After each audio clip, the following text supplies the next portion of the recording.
brought to you by BoardGameAtlas.com, the fastest growing board game community in the world. Kia ora koutou and welcome to the 3-Minute Board Game Awards for 2019. This year I'm handing out 8 awards in 8 distinct categories, with each award representing a different aspect of board gaming I'm enamored with. Now, I've been doing these awards for 7 years now, with the first 5 appearing on my old board gaming blog, Vom Krieg, and this is the second time it's appeared on the YouTube channel. And I initially started them very tongue-in-cheek, a parody of self-appointed award shows. And it still kind of is, because deep down, an award only has the power we give to it. So with that irony in mind, please sit back and enjoy my incredibly important and well thought out award show. And because I have a tendency to play games a little later than most, games published in the later half of 2018 are eligible for the 2019 award, likely because that's when I got around to playing them. And without further ado, let's get on to the awards. First up is the Breakout Board Game of 2019. Now, the Breakout Board Game Award goes to a publisher or designer who before this year was a bit of an unknown, perhaps a total unknown. And it's an opportunity to throw a spotlight on someone new to the industry who's hit hard with their very first game. And the winner of the Breakout Board Game of 2019 is Obsession. Obsession is Kayenta Games and Dan Halligan's very first board game. And that fact just blows me away because Obsession is something different, it's something wonderful, and it's something special. Very few games capture their theme so strongly like Obsession does, while being this really tight, nasty, gritty Euro game as well. Obsession was such an instant hit with our household and with everyone we've played it with, and I'm really looking forward to see what Dan can do in the future with his second game. No idea what that is yet, and no idea if he's got anything in mind, but as soon as he does, we'll be interested. The second award is for the Foundation Game of the Year. So a while back on one of my videos, I asked for an alternative to the term gateway game, because I've never liked the drug connotations of gateway game.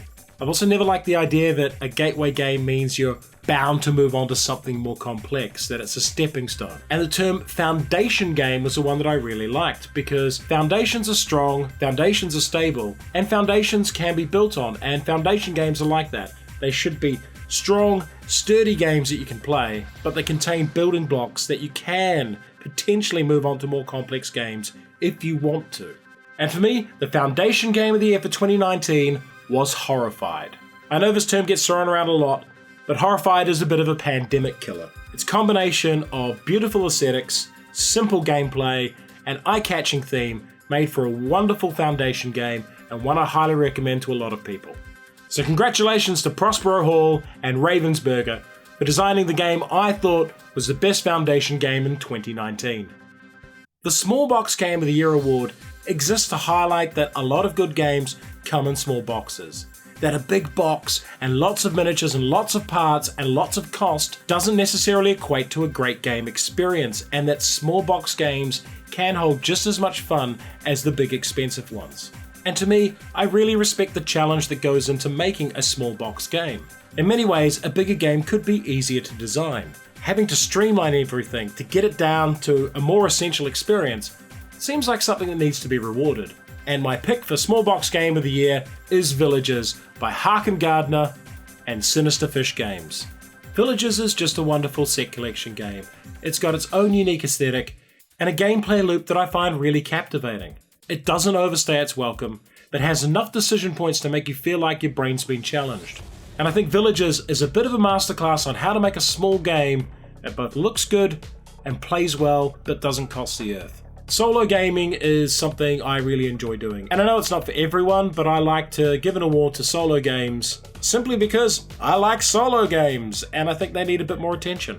And in previous years I've given this to multiplayer games that have had a really strong solo mode in them. But this year I'm actually going to pick a game that is almost entirely solo, and that is Pavlov's House. So congratulations to David Thompson and Dan Versen Games for designing and publishing this wonderful solo experience. They did something I thought was impossible, and that was to create a game that goes from a strategic layer right down to the inside of a house and individual soldiers within a conflict. And to do that seamlessly and in a streamlined way that makes the game playable, accessible, and yet deep, rich, and rewarding. If you are at all interested in solo gaming, or wargaming, or the Second World War and the Battle of Stalingrad, I absolutely recommend checking out Pavlov's House. It is a wonderful solo gaming experience and my solo game of 2019.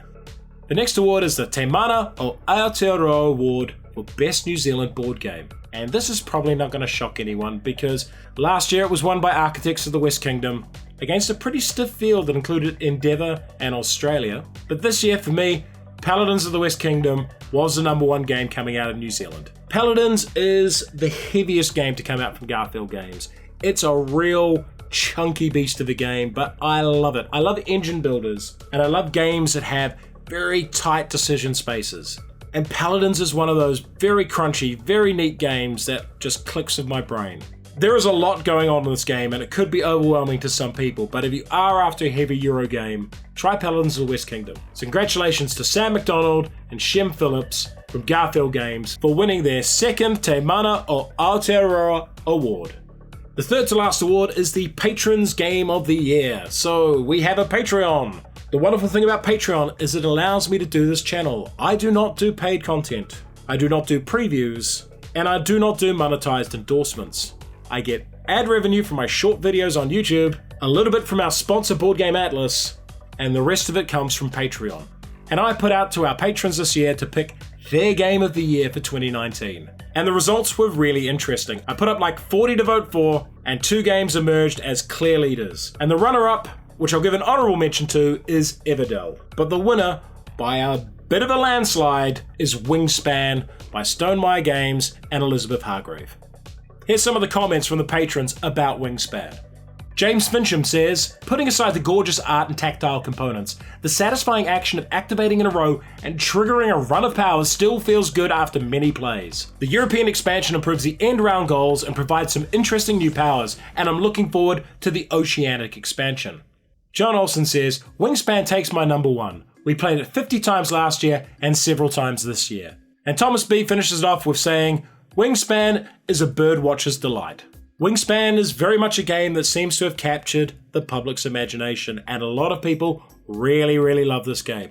And my backers certainly do.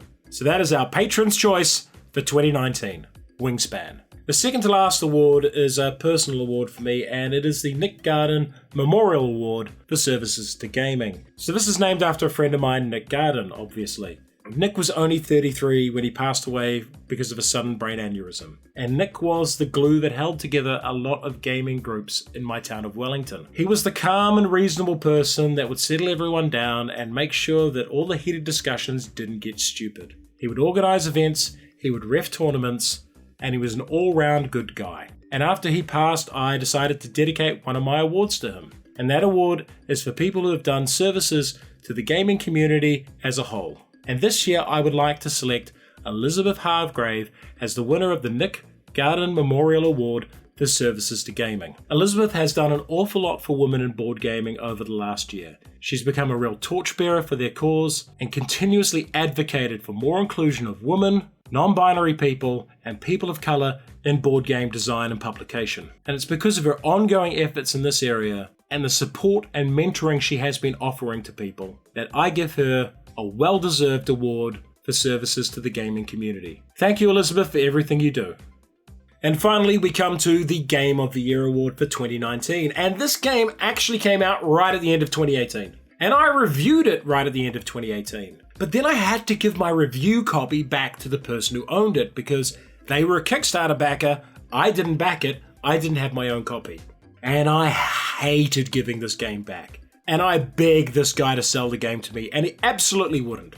And that game is Nemesis. Throughout 2019, I just wanted to get Nemesis back. I wanted to play it again. I wanted to play it again and make sure it was as fun as I thought it was when I initially played it in 2018. And it was. Battlestar Galactica is one of my Mount Rushmore games. It's a game that's been one of my top 5 for a very long time, and Nemesis might unseat it. There's so much I love about the game, the presentation, the aesthetics of it, the theme, but I really like how it can be played cooperatively or with a trader element, but that the trader element in the game is opt-in.